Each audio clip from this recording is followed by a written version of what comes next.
morning, respected dignitaries, esteemed faculty members, staff, distinguished guests, and dear students, and one and all present here.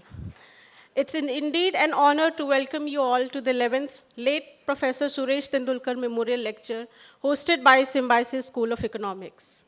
The annual event stands as a tribute to the legacy of the late Professor Suresh Tendulkar, a towering figure in the field of economics whose invaluable contribution continued to shape economic thought and policy making in India.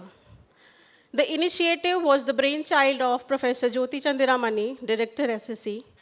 When the master's program was launched at SSE in 2011, Professor Jyoti had hoped to invite Professor Tendulkar as an academic mentor. But after his untimely demise, the idea of an annual lecture series was then proposed by ma'am as a tribute. The first lecture took place in 2014, marking the realization of this tribute to the late professor's legacy. The Suresh Tendulkar Memorial Lecture is a prestigious platform that brings in together scholars, policymakers, and students to engage in the meaningful discussion on the contemporary economic issues.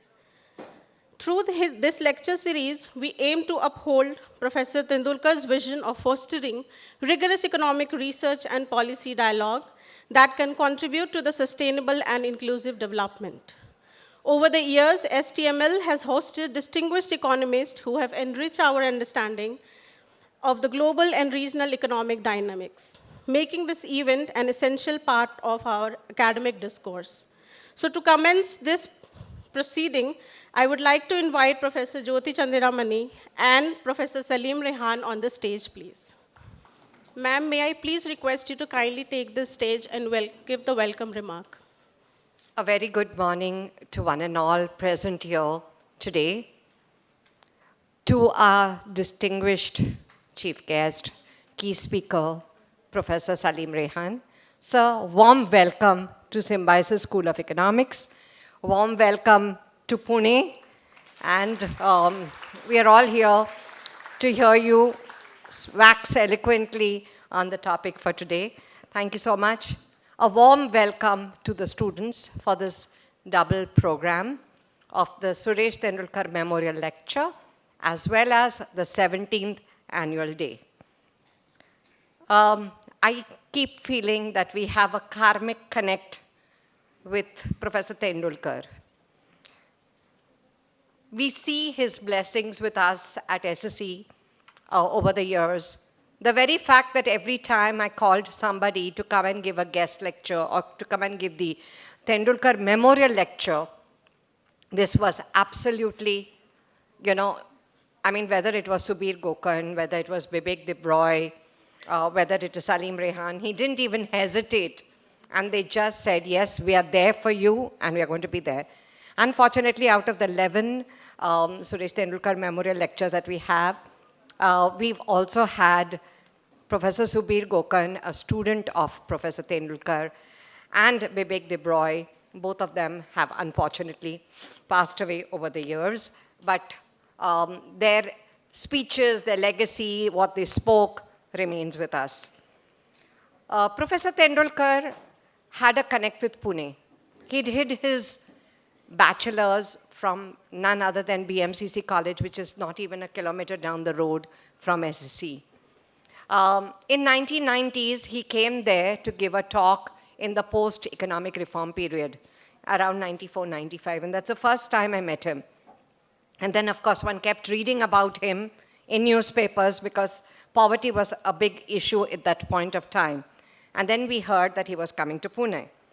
About Professor Tendulkar, from Pune to Delhi School of Economics, to Harvard, then being a teacher at ISI, then the director of Delhi School of Economics.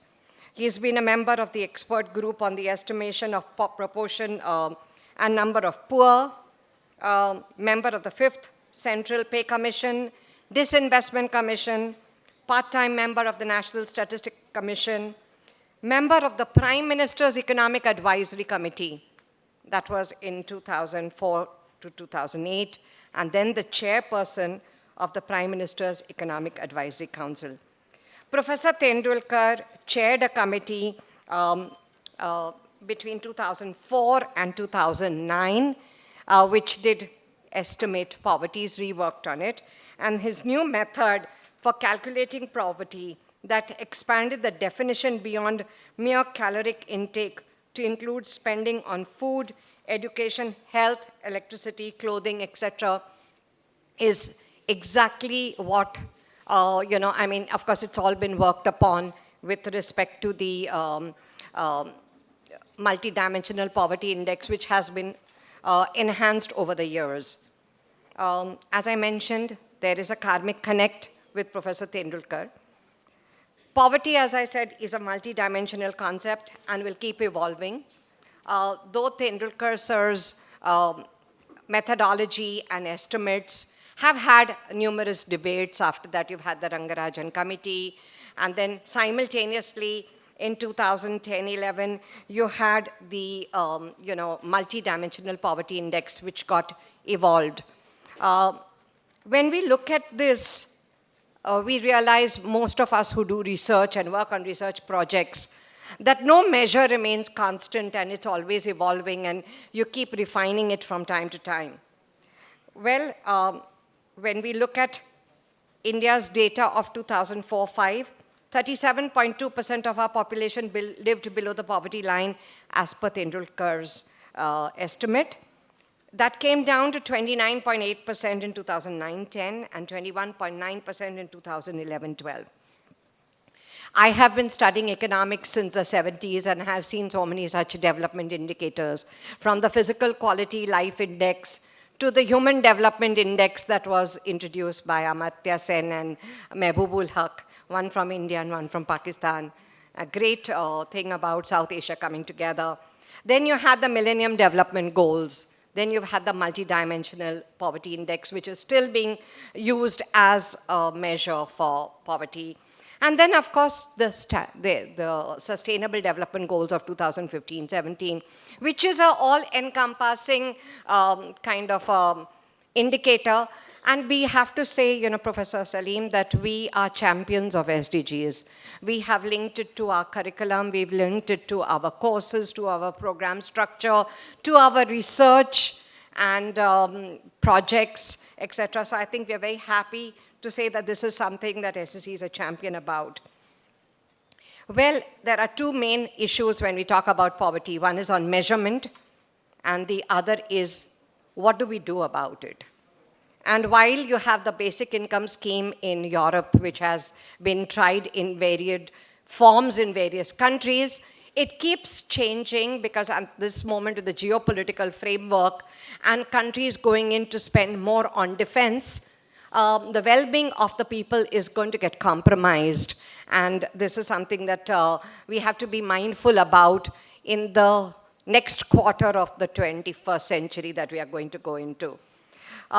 Over the years, in the last 2 decades, you have seen that the global financial crisis, the COVID-19, AI and job automation, all these have actually pushed people back under the poverty line. You don't have, the numbers keep, if you look at the world poverty clock, you'll see people walking in and walking out of that clock.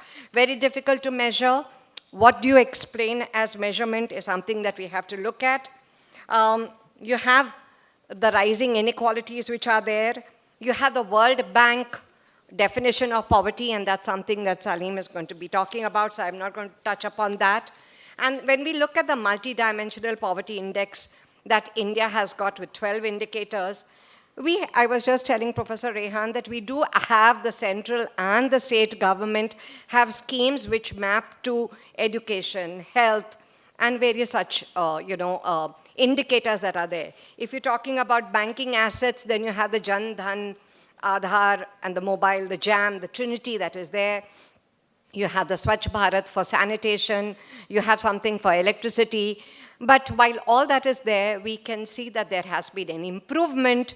But while improvement has happened, there are still issues like the geopolitical framework, the climate change that has pushed people under poverty line because many of them are going to be vulnerable, and there are going to be therefore new pushes that will push people back to poverty or extreme poverty. Given this, backdrop, I just feel I'd like to end my little talk before we go to light the lamp, that Angus Deaton says, good annual surveys, even if not comprehensive, are an insurance against statistical problems. While we've had a certain set of measures in India till 2013-14, and now we have another set of measures. You have the SBI research and the multidimensional poverty index, giving different measures which you can't really compare, but nevertheless, I think what we observe with the naked eye is very, very important. Given this, today's lecture, which will highlight South Asia's dilemma, growth, poverty, equity, and quest for jobs, is something that we are all waiting to hear. So without further ado, and without me being more in between you and Professor Raihan, and of course the lighting of the lamp, we set the context to today's conversation. And Professor Raihan asked me that will there be a few questions from the students. So, well, 3 good questions will be taken, but we have a long program and looking forward to that. So, thank you all. Welcome once again to this last event of the academic year, and I'm sure the best. Thank you. Thank you, ma'am, for your insightful words and setting the tone for today's session. You have very beautifully traced out the legacy of Professor Suresh Tendulkar and talked about various economic issues that our country is grappling with. Now let us move towards the ceremonial lighting of the lamp, a gesture symbolizing wisdom, knowledge, and removal of darkness. I would like to invite our esteemed guest, Professor Selim Raihan, along with Director Ma'am, Deepa Ma'am, Ishita Ma'am, Niharika Ma'am, and Barnali Ma'am on the stage to join us for this moment. Oma Sadgamaya Tamasoma Jyotirgamaya Mrityorma Amritam Gamaya Sarvesham Swastir Bhavatu Sarvesham Shantir Bhavatu Sarvesham Purnam Bhavatu Sarvesham Mangalam Bhavatu Loka Samasta Sukhino Bhavantu Om Shanti Shanti Shanti.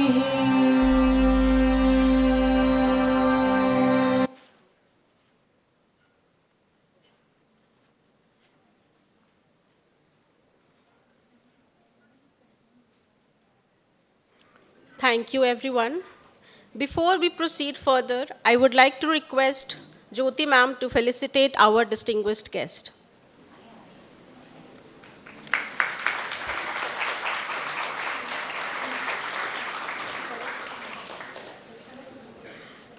I am privileged to introduce to you today the distinguished speaker, Professor Selim Raihan. Professor Selim Raihan is a renowned economist currently serving as a professor at the Department of Economics, University of Dhaka, Bangladesh, and the Executive Director of South Asian Network on Economic Modeling. He holds a PhD from University of Manchester, UK, member of Honorary Research Fellow at the University of Manchester. He possesses vast expertise in empirical research on international trade, economic growth, poverty, labor market, macroeconomic policies, political economy, and climate change issues. He has published a number of articles, books, book chapters, and working papers. He is the editor of Thinking Aloud, a monthly digest from SANEM. He regularly writes columns in leading English and Bengali dailies in Bangladesh. He has worked for several national and international organizations, including the Asian Development Bank, the World Bank, UNDP, UNESCAP, UNCTAD, IFPRI, the Commonwealth Secretariat, FAO, European Commission, ILO, IDRC, DFID, and many more. He has led and has also been a member of several regional and international research projects on international trade and regional integration issues. His latest edited volume from the Cambridge University Press is on Is the Bangladesh Paradox Sustainable? His insights in research have significantly contributed to the understanding of the intricacies of economic growth, trade policies, and regional cooperation. We are indeed honored to have him with us today for this enlightening lecture. May I please invite Professor Selim Raihan to deliver his lecture on South Asia's dilemma, growth, poverty, equity, and quest for job. Good morning, everyone. My deepest respect to late Professor Suresh Tendulkar and my deep gratitude to Professor Jyoti to invite me to this very special event. I really feel privileged to be here in Pune at the Symbiosis School of Economics and to share some of the thoughts with the very young minds I can see here. I'm really grateful. Thank you, Professor Jyoti. So over the next around 45 to 50 minutes, what I'll be talking about South Asia's dilemma, growth, poverty, equity, and the quest for jobs. I'll try to present to you some of the fundamental questions or thoughts which come to my mind. And also, I may not have all the answers. I don't expect me to give you all the answers. But I really want you to think about it. I think this is something, what is the whole objective of the kind of interaction, and to instigate some ideas among the youth minds so that they can think and they can consider the bigger horizon which is there in front of them. So with this, let me start. So what is the importance of South Asia? Many of us, we know that there is a common history and common legacy of this region. And when it comes to significance at the global level, if you look at the share in global population, approximately 25% of the global population live in South Asia. But when it comes to share in GDP, global GDP, if you look at the current price, take the current price, it's around 4 to 4.2%. But when you take the PPP price, purchasing power parity price, it will be around 10% of the global GDP. Also, when it comes to geographical location and also geopolitical importance, we know that there is a geopolitical, geostrategic. This region has become extremely important for many countries around or neighboring, big neighboring countries or outside of this region, North America, Europe.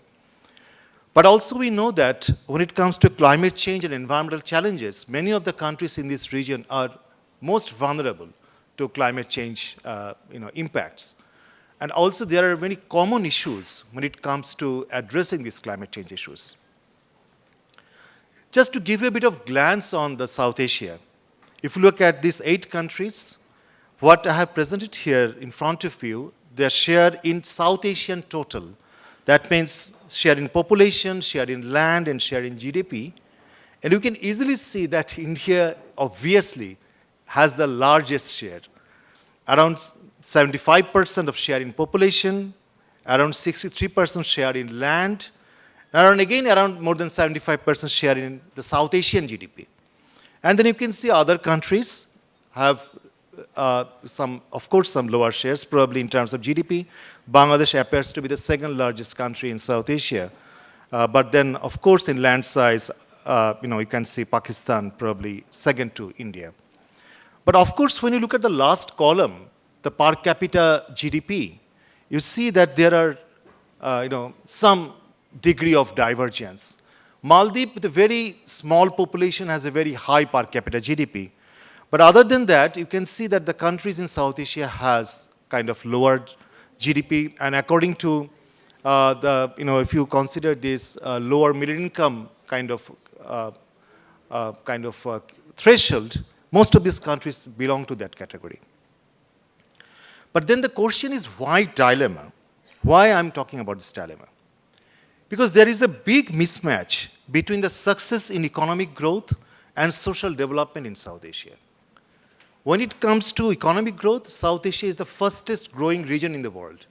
But when it comes to social development, social progress, still we see slow progress in poverty reduction, rise in inequality, and slow job creation. So this will be the kind of thrust of my presentation today, and I will try to get some nuances, some of the nitty-gritties, and raise some questions, while I make the presentation. But just to remind you at the very beginning that I will talk, from a kind of very broader perspective and looking at the broad pattern and trend. I will cite some country examples where necessary, but I'll stick to broad patterns. But there are definitely some exceptions. There are definitely some counter initiatives to offset some of the trends, negative trends. We will definitely talk about it. I'll try to address those issues, and also I'd like to hear from you, your response. Let's have a look at the growth story. So the red line is South Asia. And I have put this GDP growth rate, annual GDP growth rate, since 2000 and until 2023.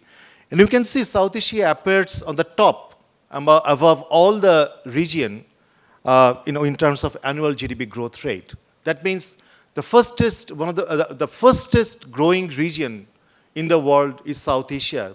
That is supported by the data. So there is no dispute about this. But when it comes to poverty, still high incidence of poverty. Just to tell you one important thing is that when it comes to poverty estimation, there are some serious problems in South Asia.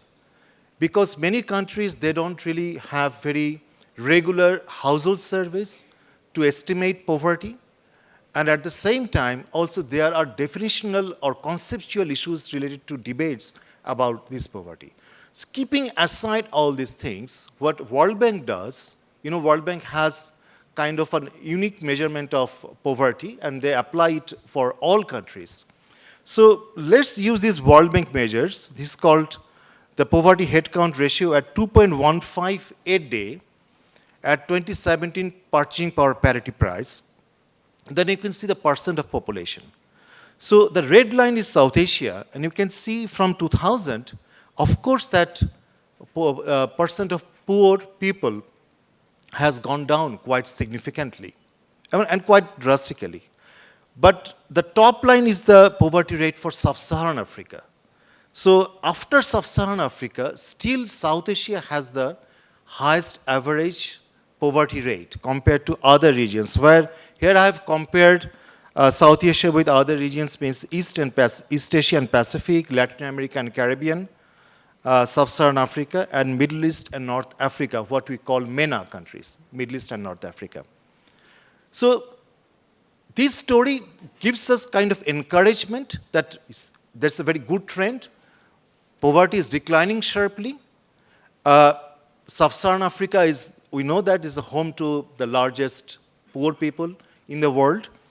And still, probably when it comes to poverty reduction, South Asia has, I think has done quite well in terms of this $2.15 a day.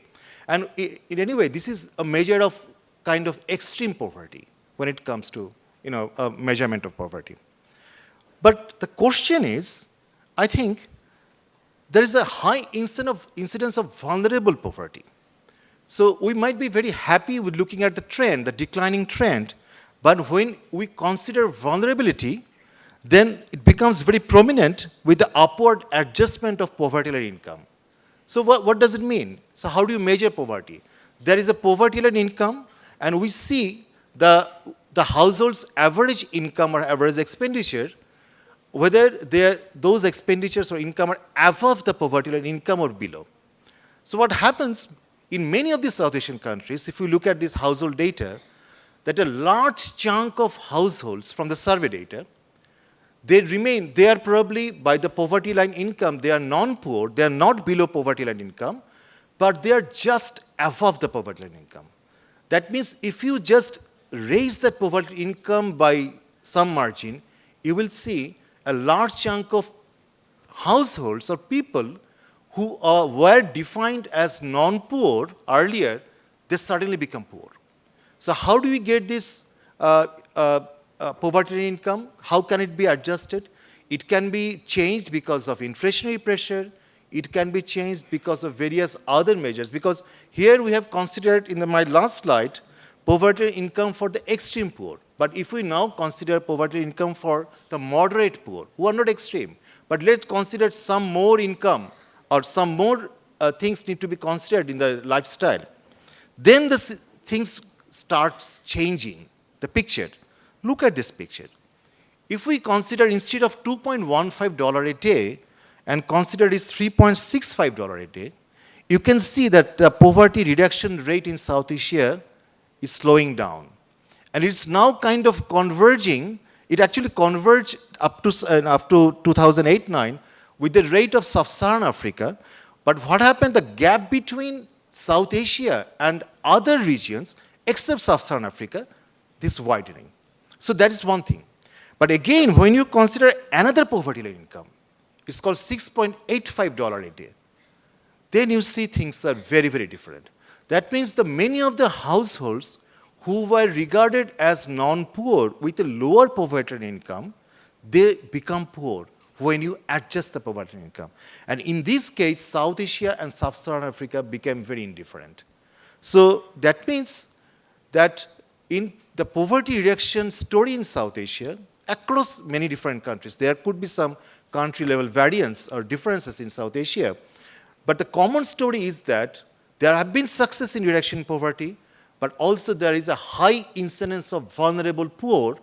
That means any shock, like Professor Jyoti mentioned, COVID shock, any global price shock, any global supply side shock, like supply side disruption, something like what is happening now at the global level, you will see that many households, they suddenly fall into poverty.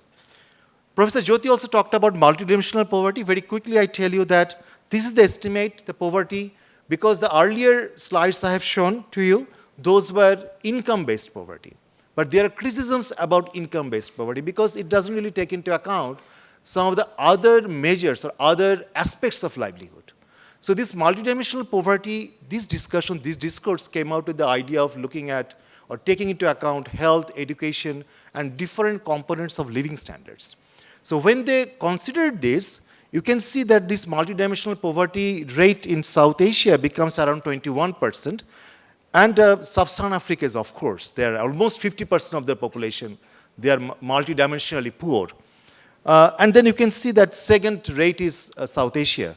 But if you now take into account the number of, you apply this percentage rate to the number of population, then there is a staggering number in South Asia. South Asia becomes home to around more than 400 million multidimensional poor people. So at this moment. So it's a huge number.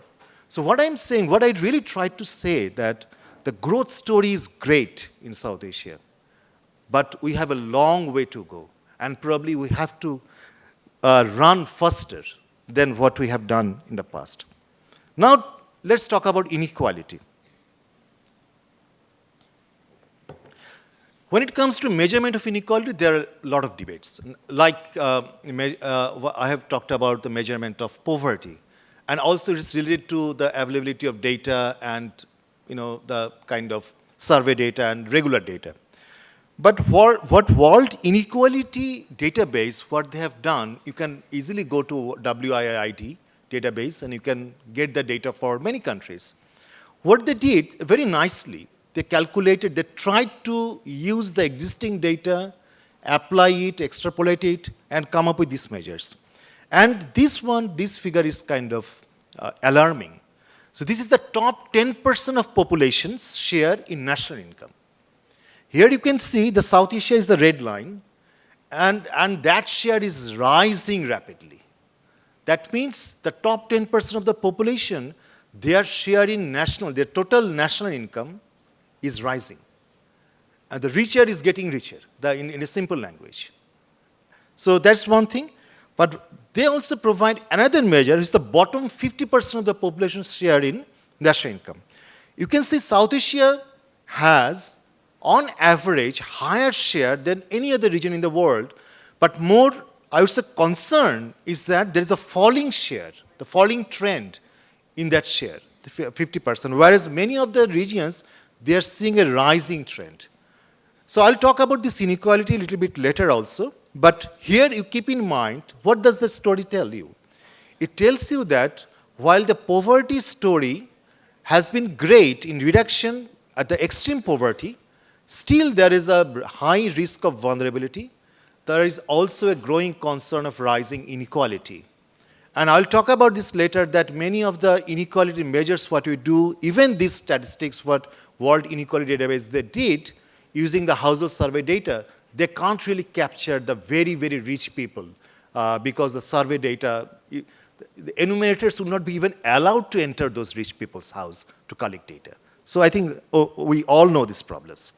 Let's talk about the labor market. This is also a bit surprising and striking. South Asia has a low labor force participation rate.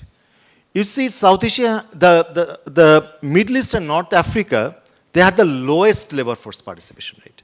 What is the labor force participation? What does it mean? It means that your working age population, what is the percentage of the working age population are in the labor force? So you see that the Middle East and North Africa, they have the lowest, the least, and then comes South Asia. And all other regions in the world, they have, on average, they have much higher labor force because, I'll talk about that. They have many people in this working age population. They are actually coming to the labor market. They are participating in the formal or informal, whatever be the case, in the economic activities. But also I need to admit that the countries in South Asia vary in the labor force rate. So there is a variance. You can see that some countries having higher, little bit higher, some countries are having a little bit lower. But one reason why we are seeing this low labor force participation rate, one very important reason is that South Asia has a very low female labor force participation rate. So while the male labor force participation rate is at a reasonable level, but when it comes to female labor force participation rate, South Asia again is the second lowest. Now, if you look at this, Middle East and North Africa, they had very low female labor force participation, and South Asia is second to that.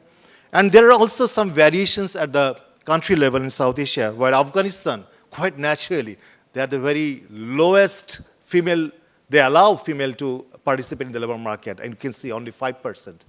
But other South Asian countries except Bhutan, probably the story is not that great.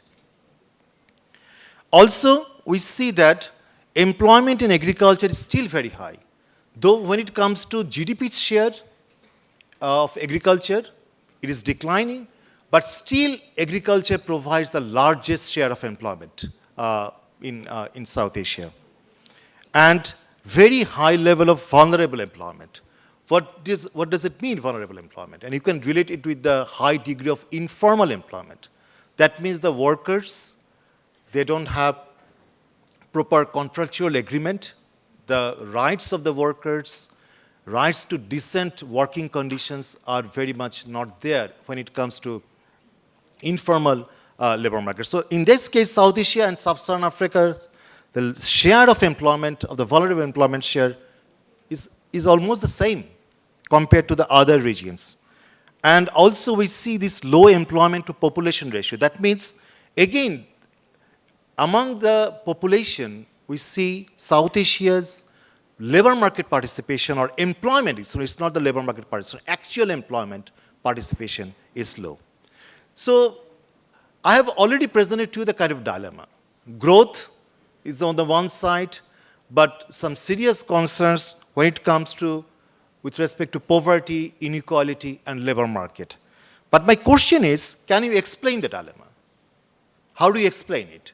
Then probably the fundamental question is, how come there is a growth? And how come there is not much progress in the social development? So I present to you this one. So despite growth, the South Asian, we have seen this growth, I have showed to you, there's a slower improvement in per capita income. You see this graph. So this is a graph of the trend in per capita income in terms of US dollar, current US dollar, And you can see South Asia and Sub-Saharan Africa, they are not very far from each other. Whereas other regions, they are growing. They had, in 2000, probably the gaps were not that big. There were gaps. But as we made progress, the gaps widened. And South Asia's growth, the red line, it grew in terms of per capita income, but not at a very rapid level. So this is a table which is very, very striking. And you might be surprised to know that in 1985, 4 or few countries, they have almost similar per capita GDP. India, China, Bangladesh, Pakistan, Vietnam. In fact, you can see this is the per capita GDP, around 300, less than $300. And if you consider Bangladesh as 1 in 1985, you can see India has 20% higher per capita GDP than Bangladesh. Nepal had only 63% of what Bangladesh had. Pakistan had 37% higher per capita GDP than Bangladesh.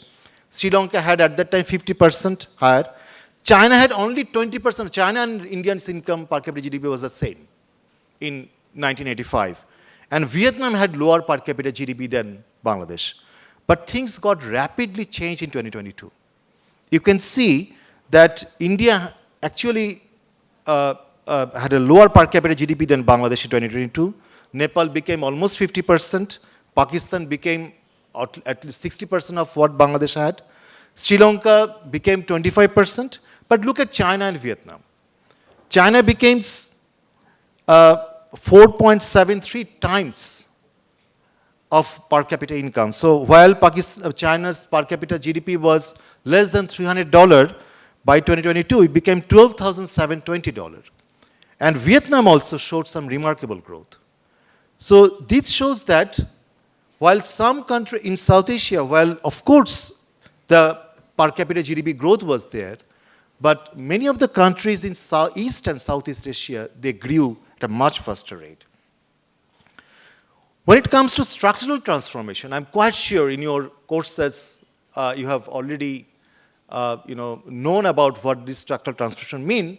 But if I tell you very briefly, it is mostly the idea is moving from low productive to higher productive sector.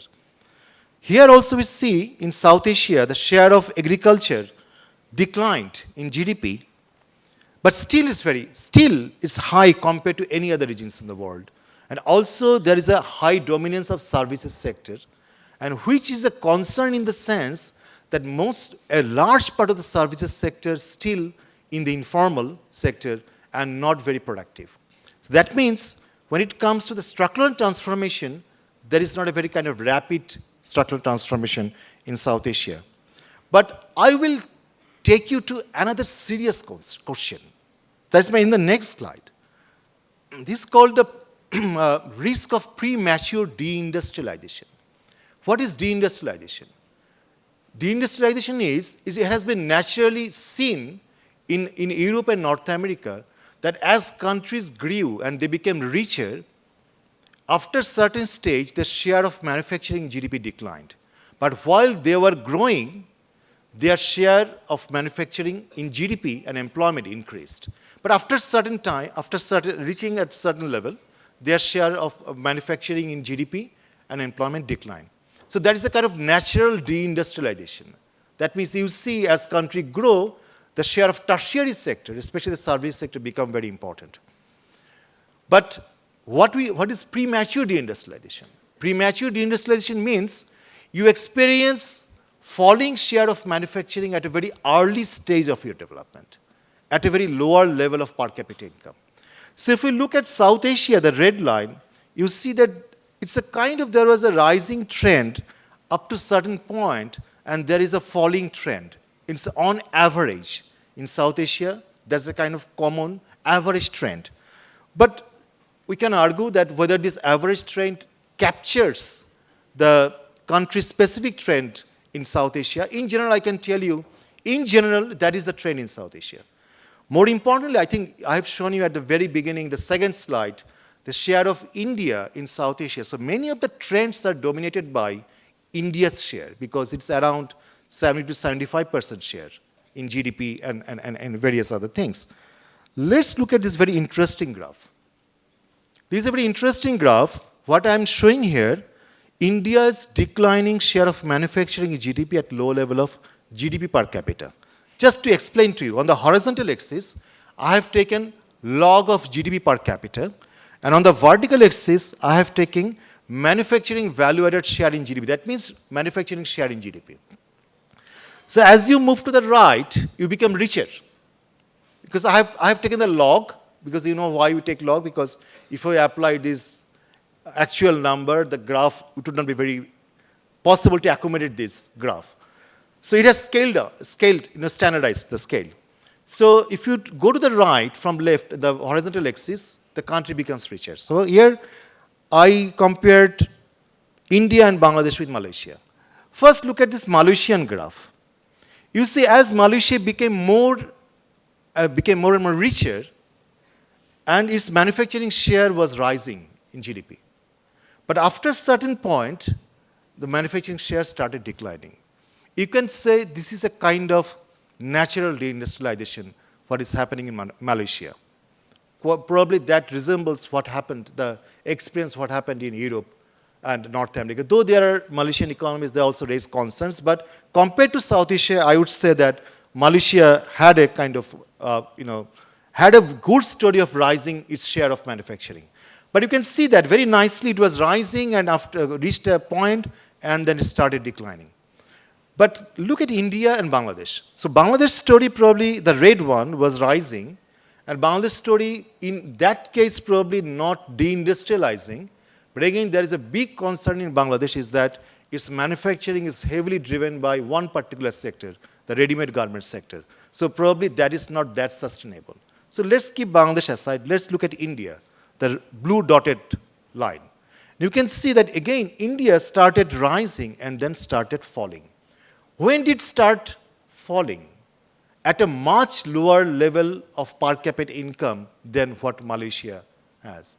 So this shows the kind of concerns that India is experiencing, whether it's early or very prematurely falling manufacturing share in GDP at a lower level of per capita income.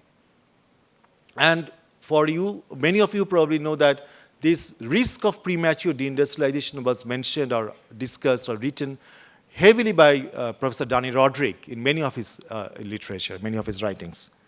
But let's give you some other interesting dimensions. Let's show you. So what I did, since I was talking about structural transformation index or structural transformation, I actually construct this part of my ongoing research. I constructed an index of structural transformation. And it's very much related to your manufacturing share in GDP and employment. So I used three indicators. One is the share of manufacturing in GDP. The second one, I really wanted to use the manufacturing employment in GDP, but unfortunately that data is not available for many countries and for a longer period of time. So as a proxy, I used industry's employment share in total employment in the second indicator. The third one, what I used, and for many of you probably, if you have known it, but if you don't know it, I'm sharing with you this one, is called the Economic Complexity Index.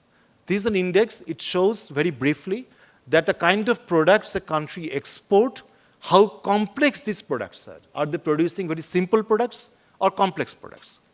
Okay? So the third indicator, from that I use that economics complexity index.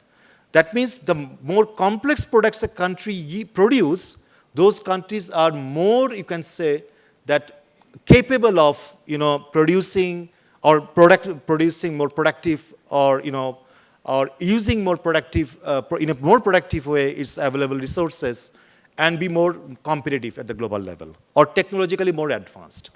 So these three indicators, what I did, I assigned equal weights to them, and I constructed an index between 1995 and 2001 for 27 years for 133 countries. But I'll be showing you in the next slide the trend for few South Asian countries and China and Vietnam. So look at this trend of structural transformation. The positive index or rising means you are having more structural transformation, or you are in a better position. So the top line is China, of course. You see the China compared to these countries, Bangladesh, India, Vietnam, and there is an average of Sub-Saharan African LDCs, least developed countries. So they are at the bottom, the very blue line, and you can see there is the kind of very flat line. They remained a kind of very, almost at the same position, during this period for 27 years. No major structural transformation took place among those Sub-Saharan African poor countries, LDCs countries. But when it comes to Bangladesh, India, and Vietnam, you can see there is a rising trend. And China is, of course, probably not really comparable with these countries to begin with in 1995. But very interestingly, you can see in 1995, Bangladesh and Vietnam had almost a similar level of structural transformation index. But as we moved on, the two countries, their gap widened. And while India has a higher structural transformation index in the 90s or late 90s compared to Vietnam, Vietnam caught up India and then it exceeded India's, in 2018 or 19. So this is a kind of, you can visualize the way some countries moved faster than other countries. And when it comes to comparing leading South Asian countries with some of the leading East Asia and Southeast Asian countries. But what I did, as part of my research, I actually tried to see how export concentration and the structural transformation, they are related. So what I plotted here in the horizontal axis is called the export concentration index. This is from UNCTAD, and concentration means the index, higher the index, higher your export basket is concentrated. Lower value the index, your export basket is more diversified. And on the vertical axis, I have put my constructed structural transformation index, what I call STI. You see a very nice nonlinear negative association between export concentration and structural transformation. That means the countries with lower level of export concentration tend to have higher level of structural transformation. That's the kind of story it shows. And in fact, the very upper cluster, if you see the top cluster, those are the countries in North America and Europe, and very advanced level of countries, where they had high level of structural transformation, and also they had a lower level of export concentration. Very quickly, what I did in my ongoing research, I actually separated these countries out. I put into separate blocks for them to have a better understanding. What I call them is that there are, and then I talked about various industrial policies, why and how some countries adopted different policies, industrial policies, and they put them there. So the red dot at the middle is Bangladesh, and then you see there is a red dot, it's called India, to the left, and then little bit upper is Vietnam, and the top is China. So China is the first red dot, the second red dot is Vietnam's position, India is the third red dot, and Bangladesh is the fourth red dot. And I will just tell you very quickly what do this mean. So these are the countries, mostly the Sub-Saharan African countries, where they had very high or exceedingly high export concentration basket, but they also had a very low level of structural transformation. I will not really talk about in details about the kind of industrial strategy because that will require another 30 minutes, so I'll not really go into that. But let's look at this kind of countries. So these are the countries where mostly the oil-rich countries. Oil-rich countries where they had exceedingly high export concentration because they produce only oil, petroleum. They don't produce any other, they don't export any other products. But they also achieve some moderate level of structural transformation. So these are the oil-rich countries. Then this is a block of countries, mostly the developing, little bit, middle income, middle developing countries, where you see they actually had low level of export concentration, but they also achieved moderate level of structural transformation. India belongs there. And many of the Asian developing countries, as well as Latin American developing countries, they belong there. And then the top set of countries, which I actually call tech frontier, these are the countries where These are the countries who are from North America and Europe, and and China is included there. South Korea you will find there, and very interestingly you will find Vietnam is there too. The kind of classification I have done. And this is one, okay, and this is the one, last one is the called, and where Bangladesh I put, where Bangladesh has a very high level of export concentration and also achieves some moderate level of structural transformation. Since I'm looking at the watch, I will not really get into that, but let's look at these different trajectories of Bangladesh, India, China, and Vietnam in structural transformation between 1995 and 2021. In 1995, Bangladesh was in that lower group, very low level of structural transformation. But Bangladesh moved up and reached to this moderate one, but still was at this high export concentration. So Bangladesh movement was significant, but not that big. Look at India, 95 to 2021. India's change in structural transformation was positive, and India remained within this low level of export concentration. But look at the jump of Vietnam. In 1995, it was at a very lower level of almost at this lower end of this upgrading. And in those 27 years, it reached towards this tech frontier. And China is probably, as I said, China is kind of a different animal, where it's difficult to compare China with any other countries. But again, China was at the very borderline of tech upgrading group, and then it became one of the top tech frontier countries. So I just wanted to show you that when we discuss about structural transformation, what we are witnessing in many of the South Asian countries, some positive changes, but these are happening at a much slower pace than compared to many other countries, comparable countries. Now, very quickly, let's look at this FDI, foreign direct investment, which was instrumental in bringing in rapid structural transformation in many of the countries in Southeast Asia and even in East Asia. In South Asia, the story is different. So South Asia is what I'm saying is experiencing a premature falling of FDI to GDP ratio. If you look at the red line, which is almost towards the bottom, this FDI to GDP ratio is falling. I know that India is already attracting FDI in various places. There's a very positive news. Countries like Bangladesh, Sri Lanka, and other South Asian countries, they also want to encourage more FDI. But when it comes to really getting the FDI into the manufacturing sector, I think many of the South Asian countries did not really become successful.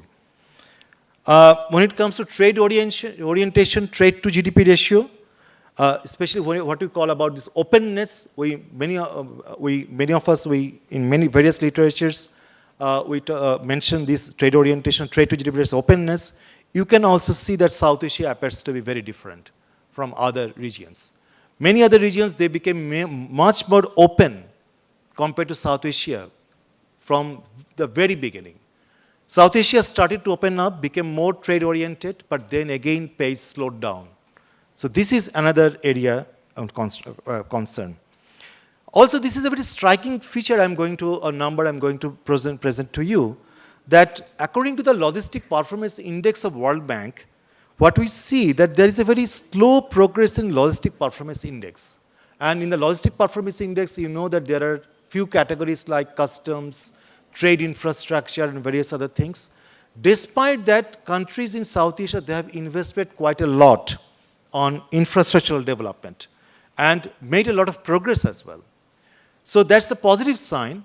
But at the same time, if you compare with other countries, because we know that when we compare and we really we try to figure out our comparative advantage from our trade theories, and we try to move away from the concept of static comparative advantage to more dynamic comparative advantage, we see that other regions where our major competitors are, they actually improve their trade logistics in a faster way than South Asia. But more importantly, I just want to say 1 minute on this, the point I highlighted in red, what I call risk of entitlement failure in infrastructure. What is that? Many of you heard about or read about Professor Amartya Sen's entitlement failure, idea of entitlement failure. When it comes to analysis of famine, his remarkable analysis, what he said that famine is not caused by the shortage of food. Food is there in the market, but the people, a large part of the people, they didn't have the entitlement to purchase the food. So that means the supply shortage was not there. So again, in infrastructural case, that can also be a very, very important factor.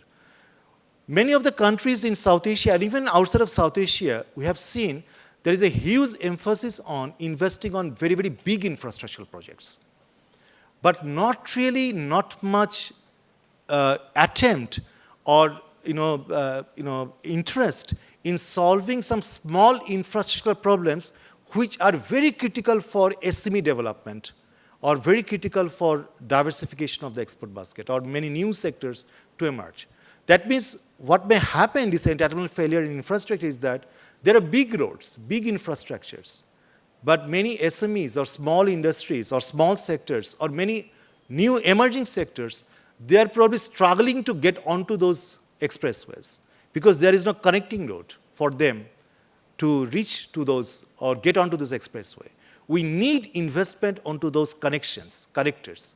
So here there is a gap, and that's why probably a large investment on infrastructure are not really translated into the kind of social story I have earlier talked about. But let's, I think, focus on two important aspects, extremely important. What we see that there's a much lower public investment on health and education in South Asia. I just want to remind you again, or just to highlight that I'm not really here to present to you a very gloomy picture. It's not that. What I'm really wanting to show you that these are some of the hard realities what South Asian policymakers need to address very quickly. And if these issues are being addressed in a more strategic and a more efficient way, I'm quite sure that South Asia will be able to solve many of its problems, what I have highlighted here. But let's look at the reality. It's the public investment in health and education. If we look at the public expenditure on health as a percentage of GDP, South Asia has the lowest. Even it is much lower than Sub-Saharan Africa.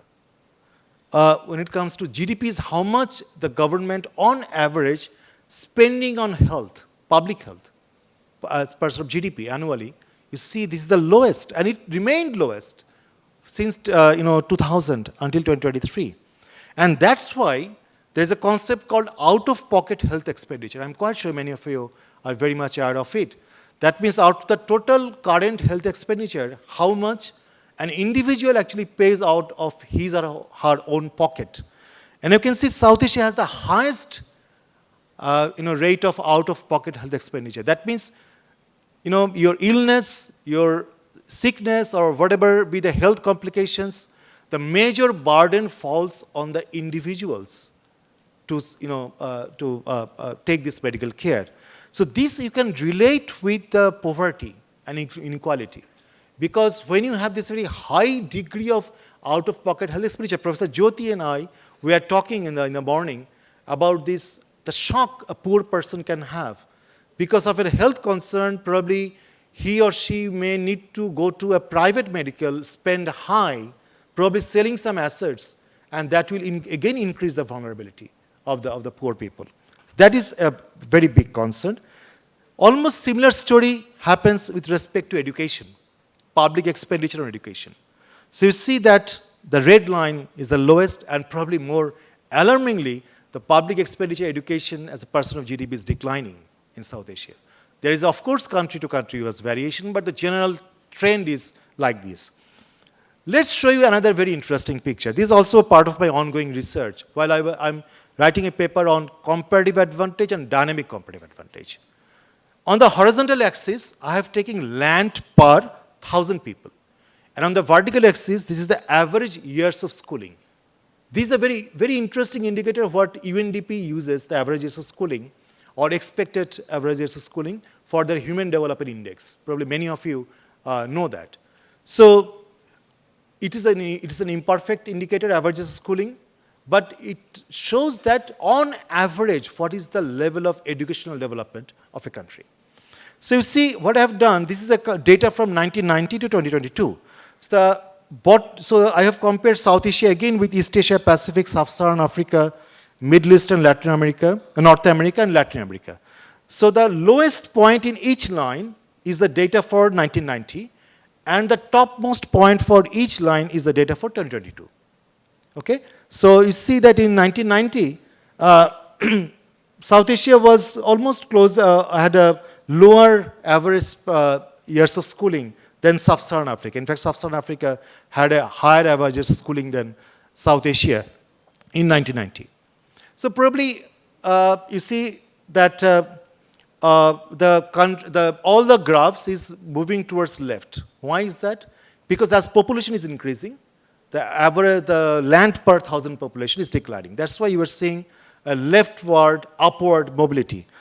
Sub-Saharan African mobility is very low. You can see that it's very flatter, the line. This graph itself is not that interesting, but it becomes interesting if I draw a line now. In 2022, the South Asia's development, the level of average years of schooling was the same level was achieved by East Asia and Pacific in 2006. Same level was achieved by Middle East and North Africa in 2010. And same level was achieved by Latin American and Caribbean in 2000. That means compared to Latin American and Caribbean, South Asia is 22 years lagging. Compared to East Asian Pacific, around 16 years. So what I'm saying that it's extremely important when it comes to dynamic comparative advantage. South Asia has improved. South Asia has invested in education. But other regions have invested on their education and human capital at a much faster rate.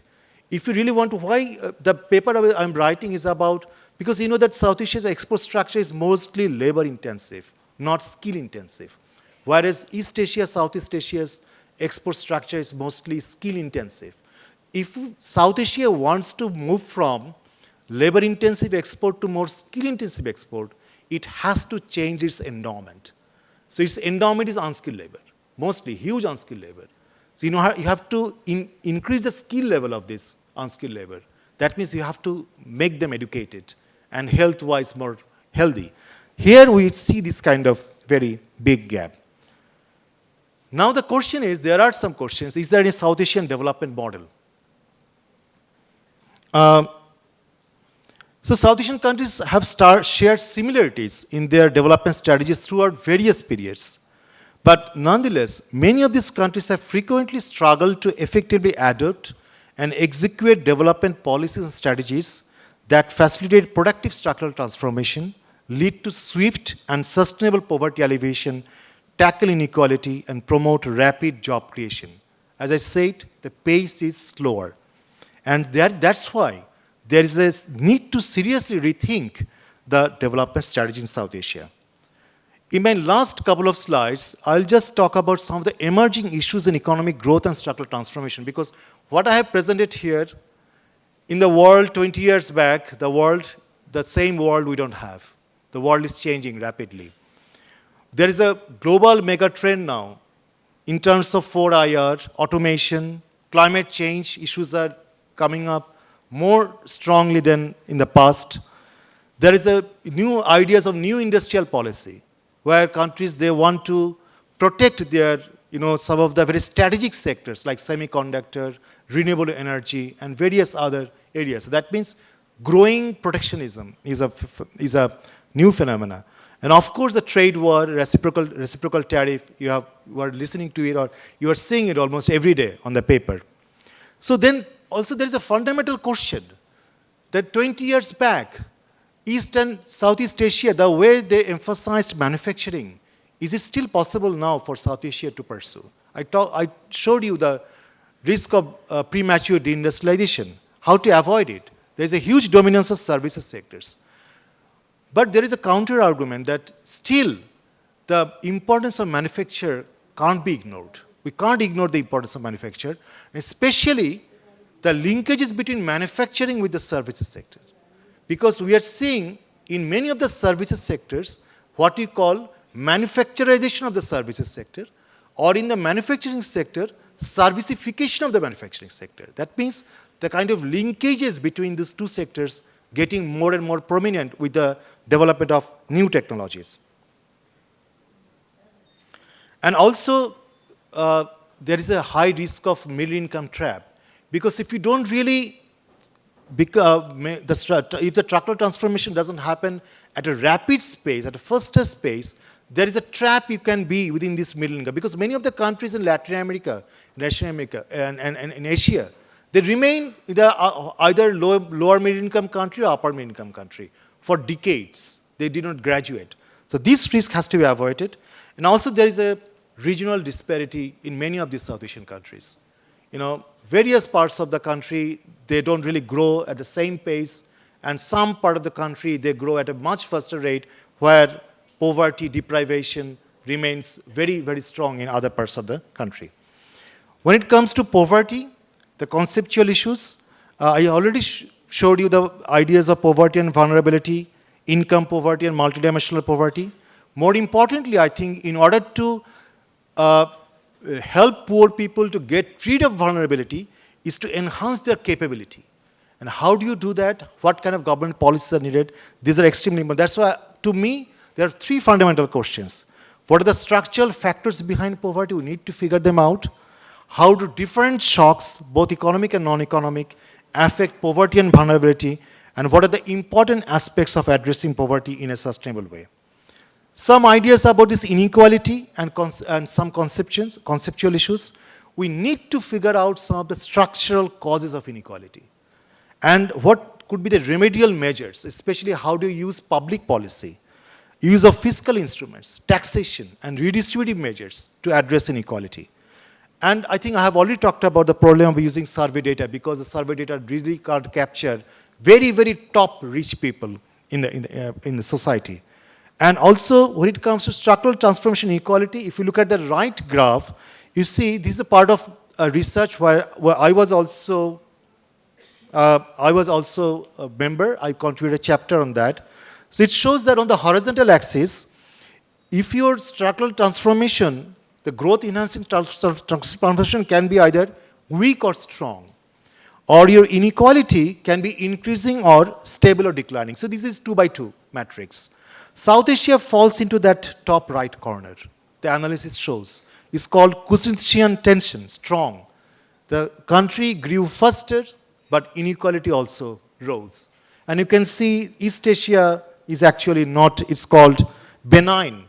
So they grew faster, but inequality did not increase at a very high rate. Whereas Sub-Saharan Africa and Latin America, they fall into this weak quadrant. In case of employment, I think there are questions not only about the number of jobs, but also the quality of jobs. Also, with this increasing dominance of or appearance of 4IR, gig economy, the definition of jobs, definition of decent jobs, these are becoming new, and we have to find new and right ideas and correct ideas to capture many of these. This example I just want to show you, this is called needle, no idle in the ready-made garments industry. It's very fascinating. In Bangladesh, I'll take just 1 minute. In Bangladesh, the automation has got into these ready-made garments industries. What happened? The workers in the production line, they see that there is a device in front of them which counts that how many products they are doing or their acts they are performing within an hour. It counts, automatically it counts. So earlier there was a task manager who used to come and shout at the workers. Now there is no need for those task managers. The task manager gets the data at the end of the week, and he or she can easily identify who are the weak workers and who are the strong workers. And unfortunately, the kind of working environment, the machines, these are not gender-friendly or women-friendly. And the pace the demands, the pace of work, many of the women, they find it difficult to keep the pace with the demand. So that's why many of the weaker workers become women. And we have seen with the increase of the automation in ready-made garments industry in Bangladesh, the declining share of women employment in the ready-made garments. So I'll not talk about these 5 issues, but some final words, very quick final words. One is, again, I just want to remind you that I tried to talk about the broad pattern and trend. I showed you some country-specific examples, but there could be more nuances, more nitty-gritty, and this is something it requires bigger research. And I did not talk about the political economy and institutional challenges, but these are extremely important. How the bureaucracy works, how rule of law works, how the corruption works, what is the kind of attempts to contain corruption. These are also extremely important, when it comes to, getting the benefit of high growth and to translate into a high level of social development. My final point is the importance of regional cooperation. In many of these countries in South Asia, I think they have not been able to use regional cooperation as an effective tool for their meaningful structural transformation, which is very much different to the experience what we have seen in Southeast Asia. In Southeast Asia, their development process, both in economic and social development process, regional cooperation was a very strong element. In South Asia, we are still lagging in that. So with this, I will hope that, in South Asia, countries will come forward, will go for more united approach, because we have many common challenges, common issues, some of the things I have presented to you. And I am confident that with some united efforts, we'll be able to change the scenario. Thank you so much. What an enriching and thought-provoking session. Thank you, Professor Raihan, for sharing your expertise and deep insights with us. Your lecture has certainly provided us with a fresh perspective on the pressing economic issues of the region.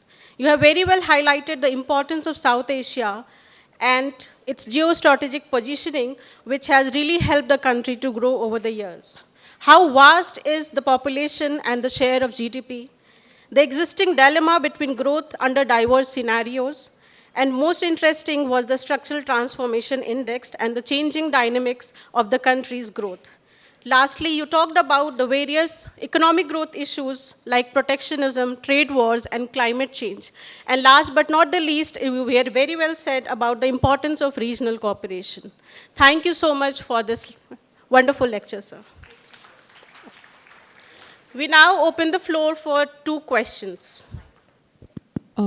Thank you for the really good lecture. Really loved the entire dynamic. So, what about free trade agreements and South Asia? Like, how does the dynamic exactly fit in with FTAs? And can it be of the same level as, let's say, EU FTAs or even the North America FTAs? Thank you. I can answer it, no, Professor Jyoti? Okay. Very, very good question. Of course, I think free trade agreements, I think these are the future. Because of the global trading regime is changing very rapidly. It started changing in the last 1 decade or so with the declining importance of the multilateral trading organization WTO. Though most of the countries of the member of WTO, they are benefited from this multilateral trade organization because that established a rules-based trading regime, trade system.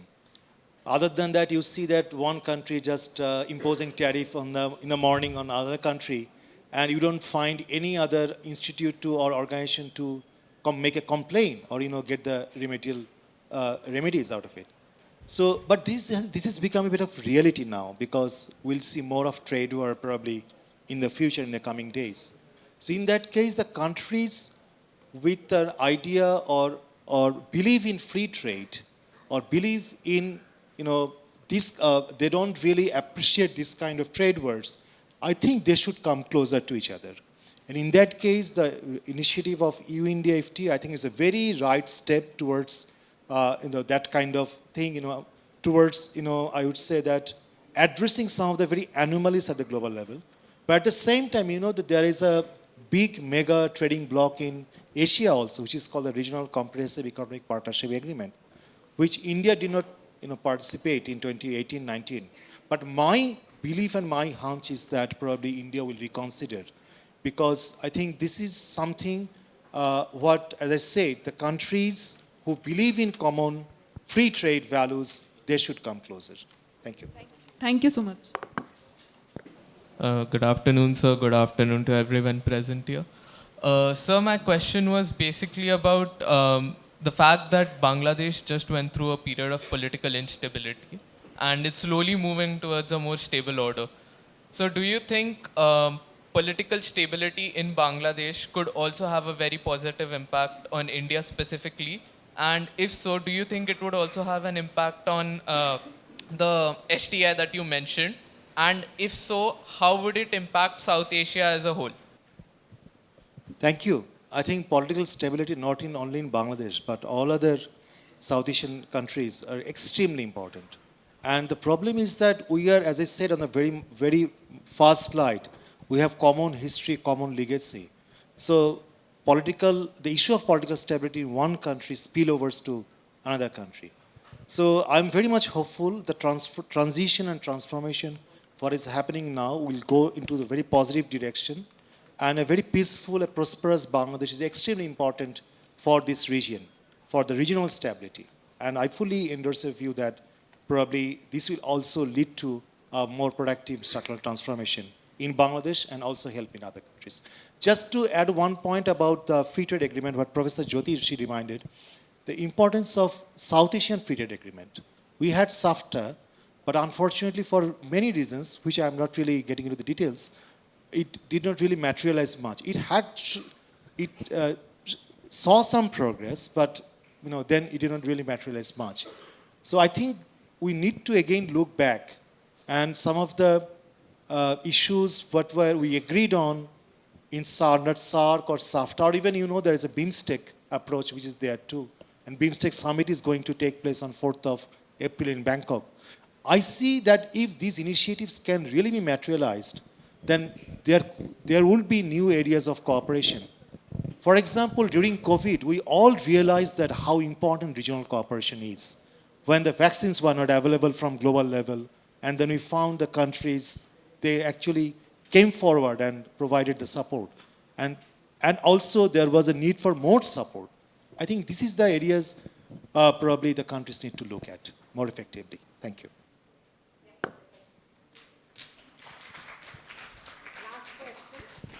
Okay, thank you, sir, for the lecture. Sir, I have a question that you have not mentioned about the conflict between these countries in South Asian countries, South Asian economies, that conflict among these countries. Conflict, yeah. Yes, yes. And also not highlighted about this service sector contribution to the economic growth, I think.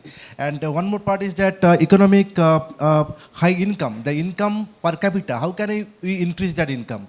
Is that urbanization? Because in India, about 2% urbanization is contributing about 65% GDP. So that could be one of the way of thinking that how we can increase the income. That I don't know, what is your take on that? And second part is that why people are spending less money on health and education? Why they are spending money for the defense or something else? What do you think? Why they are less contribution to the health? Thank you, sir. Thank you. Yes. Thank you. Yes, ma'am. Yes, ma'am. Why they are spending less money in the? Oh, yes. So Professor Shabboshachi, he actually came up with 4 questions instead of 1. So, yes, why, I think I start with your last question. Why government is spending less on health and education. I think definitely the issue is about the priorities. And also in some of the South Asian countries, even I talk about Bangladesh. I think I should talk more about Bangladesh rather than talk about other countries. Is that the country struggles to mobilize resources, especially the tax to GDP ratio. When you have a low tax to GDP ratio, then of course when it comes to different government priorities, then you see that there is a problem of spending more on health and education. So that is one thing, but at the same time I also would like to add that there is a need for citizens' awareness too. Citizens also need to be aware. They also need to put the demand for better health and better education. When the citizens, they don't really do it in a more organized way, then this is the problem. Income per capita. Yes, South Asian countries, in many of the South Asian countries, even in Bangladesh, probably you'll find many people, they have probably higher per capita income than USA. And then that tells you that a large income disparity. But why South Asian countries, despite they grew, they could not increase their per capita income much? because I think one is, of course, the distributional aspect, the large population size, and also I think the first rate it should grow, it was not very consistent. At some period it grew, and then you see that it was not the case. So you need to grow consistently, and the growth has to be broad-based, not very narrow-based growth. Of course, services sector is extremely important. And then probably that's why towards the end, I said that it's very need to rethink about the services sector, whether integration of services with the rest of the economy, how we can, develop our strategies, industrial strategies based on that. I didn't really want to talk much about the conflict because these are all sad stories. So, but I hope that we'll get out of those conflicts and go towards more unified and a peaceful South Asia. Thank you. I'm going to take the liberty of making a closing remark over here.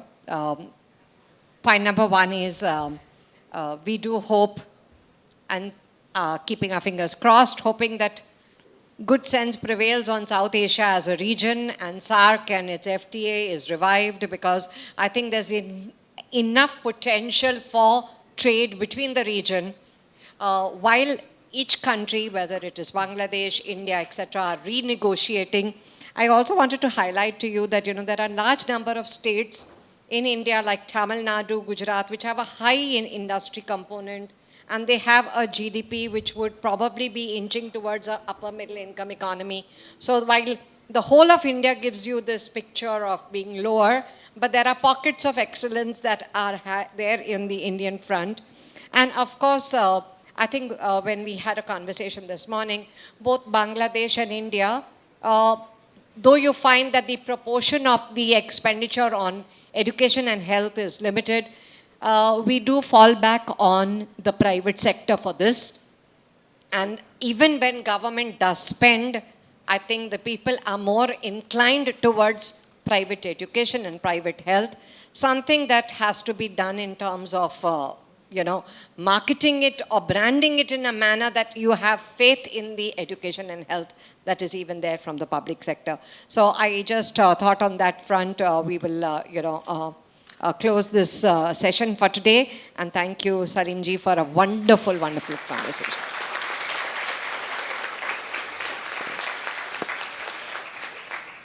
As we conclude this prestigious event, it's my privilege to formally propose a vote of thanks. First and foremost, our sincere gratitude goes to Professor Selim Raihan for taking the time to share his invaluable expertise today. Your words has been truly enlightening and will inspire us further in academic engagement and policy-oriented discussion. A special thanks goes to Professor Jyoti Chandiramani, Director, Symbiosis School of Economics, for her continuous guidance and support in making the event a success. We also extend our gratitude to all the faculty members, organizing committee, and IT staff who have been worked really hard behind the scenes to ensure the seamless execution of today's program. Our appreciation goes to the dear students and all attendees for their enthusiastic participation.